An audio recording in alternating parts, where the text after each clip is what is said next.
তৃতীয় ঢেউ মোকাবিলা নিয়ে চিকিৎসকদের ওয়ার্কশপ। শিশুদের আক্রান্ত হওয়ার সংকেত কি?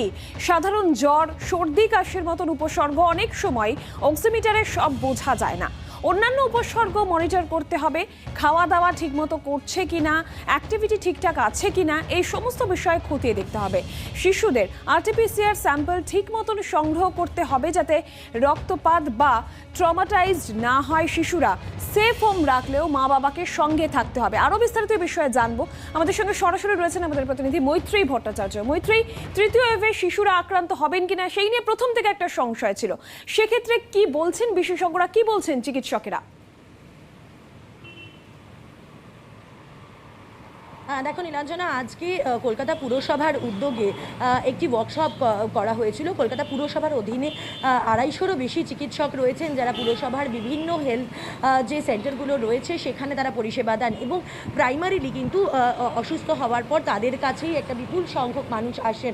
এবং যেটা মনে করা হচ্ছে যে থার্ড ওয়েভে যদি শিশুরা অসুস্থ হতে শুরু করে তাহলে তাদেরকে নিয়েও তাদের বাবা মায়েরা ছুটবেন প্রথম এই জায়গাটাতেই।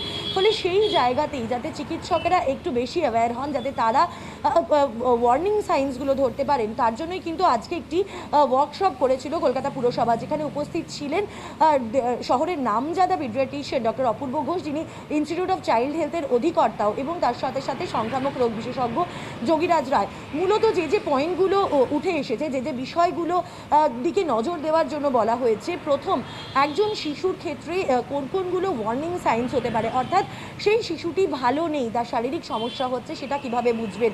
তার খাওয়া দাওয়া কমে যাবে, এবং যদি সে ব্রেস্ট ফিডিং বেবি হয় সেক্ষেত্রে সে ব্রেস্ট ফিড করা বন্ধ করে দেবে। তার যদি জ্বর থাকে সেই জ্বর কমবে না। এইগুলো হচ্ছে ওয়ার্নিং সাইন্স। কিন্তু এরপরেও আরও অনেক কিছু ধাপ রয়েছে করোনার ক্ষেত্রে।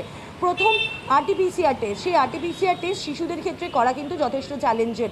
যদি ঠিকভাবে স্যাম্পল কালেকশন না হয় সেক্ষেত্রে ফলস নেগেটিভ আসতে পারে, এবং স্যাম্পল নেওয়ার সময় কোনো কারণে সমস্যা হলে রক্তপাতও হতে পারে। ফলে সেক্ষেত্রে কী করা যাবে সে কিন্তু প্রশিক্ষণ দিয়েছেন। এবং কলকাতা পুরসভার যিনি স্বাস্থ্য আধিকারিক রয়েছেন তাদের সাথে আমরা কথা বলেছি, তারা যেটা বলছেন যে যারা এই স্যাম্পল নেন তাদের একদম হ্যান্ডস অন যাতে ট্রেনিং করানো যায়, যাতে শিশুদের আরটিপিসিআর স্যাম্পল একদম সঠিকভাবে সংগ্রহ করা হয়, সেটার কিন্তু ব্যবস্থা পুরসভা করবে, এবং অতি দ্রুতই কিন্তু সেটা করা হবে।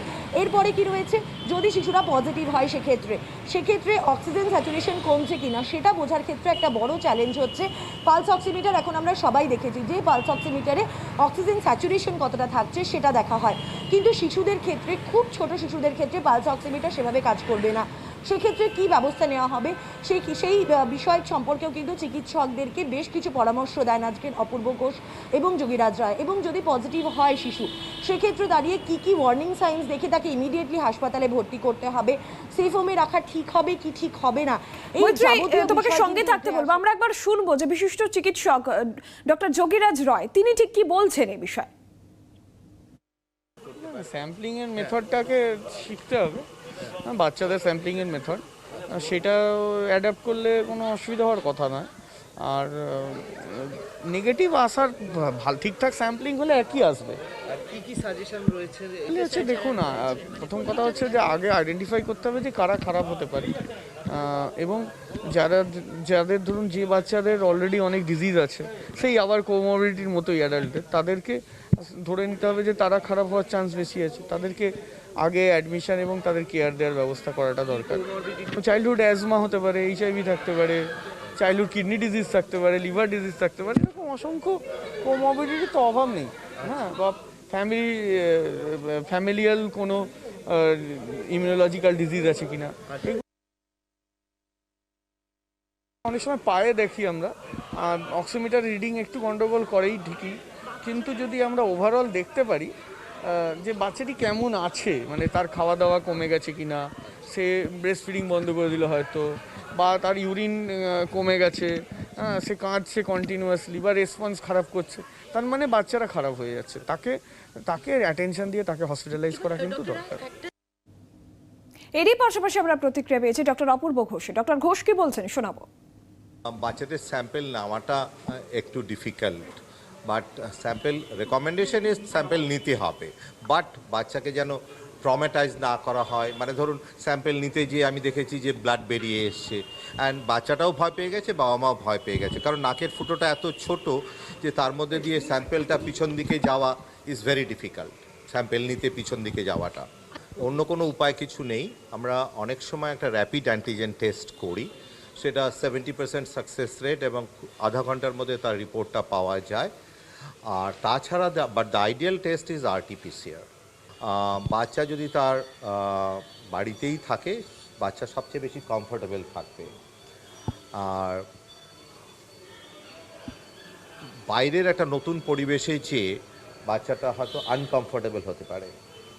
But most important thing is বর্ণেরা বনে সুন্দর, শিশুরা মাতৃক্রোড়ে।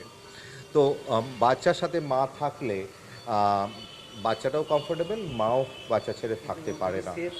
সেফ হোমে যদি বাবা মা দুজনই থাকে তাহলে তো একটা বাড়ির মতনই হয়ে গেল। দ্য অনলি অ্যাডভান্টেজ হচ্ছে সেফ হোমে যদি monitoring by a doctor at least once a day or by the nurses or some anganwadi workers or যারা একটু একটু বোঝে, তাদের যদি সুবিধাটা দেওয়া যায় তাহলে ঠিক আছে সেটা। আদারওয়াইজ আমি বাচ্চাকে বাচ্চার পরিবেশেই রাখতে চাই। আমরা আবারও যাবো মৈত্রীর কাছে। মৈত্রী, সেক্ষেত্রে চিকিৎসকেরা যেটা বলছেন, একটা বিষয় তো পরিষ্কার, অন্যান্য যে টেস্ট সমস্ত কিছু থাকবে, একই সঙ্গে সেই বাচ্চা মানসিকভাবে যাতে কমফোর্টেবল থাকে সেই বিষয়টাও নজরে রাখা দরকার। এই বিষয়ে কিছু পদক্ষেপ বা সচেতনতা প্রচার কিছু করা হবে? দেখো, একেবারেই একজন শিশুর ক্ষেত্রে সবচেয়ে জরুরি যেটা এই প্রশ্নটা উঠেছিল হচ্ছে সেফ হোমের ক্ষেত্রে। কারণ আমরা দেখেছি যে সমস্ত বড়রা, অ্যাডাল্টরা যারা অসুস্থ হয়েছে বা অ্যাসিমটোমেটিক রয়েছেন, তাদের খুব বেশি সিরিয়াস কন্ডিশন নয়, তাদেরকে কিন্তু সেফ হোমে রাখা হয়েছিল। শিশুদের ক্ষেত্রেও এই প্রশ্নটা স্বাভাবিকভাবেই উঠেছে যে যদি থার্ড ওয়েভে শিশুরা বেশি আক্রান্ত হয় এবং সেক্ষেত্রে হাসপাতালে ক্রিটিক্যালি ইল বাচ্চাদেরকে দেওয়া হচ্ছে, কিন্তু সেক্ষেত্রে সেফ হোম কি একটু প্রেফারেবল হবে? কিন্তু সেক্ষেত্রে চিকিৎসক অপূর্ব ঘোষ যদিও বলছেন যে সেফ হোমের থেকে কিন্তু বাচ্চারা অনেক বেশি কমফোর্টেবল এবং অনেক বেশি স্বাভাবিক থাকতে পারবে। নিজেদের পরিবেশ যদি থাকে তাহলে মানসিকভাবে সেই বাচ্চা কমফোর্টেবল থাকবে। অনেক ধন্যবাদ মৈত্রী তোমাকে। সরাসরি ছিলেন আমাদের সঙ্গে আমাদের প্রতিনিধি মৈত্রী ভট্টাচার্য। আসবো পরবর্তী খবরের দিকে। মন কি বাত অনুষ্ঠানে উৎসবের মরশুমের আগে সবাইকে কোভিড নিয়ে সচেতন করলেন প্রধানমন্ত্রী। মোদির অনুষ্ঠানের পরে রাহুলের টুইট কটাক্ষ, দেশের মনের কথা বুঝলে এই অবস্থা হতো না। কিছুদিন হলো কিছুটা আয়ত্তে এসেছে কোভিডের দ্বিতীয় ঢেউয়ের ধাক্কা।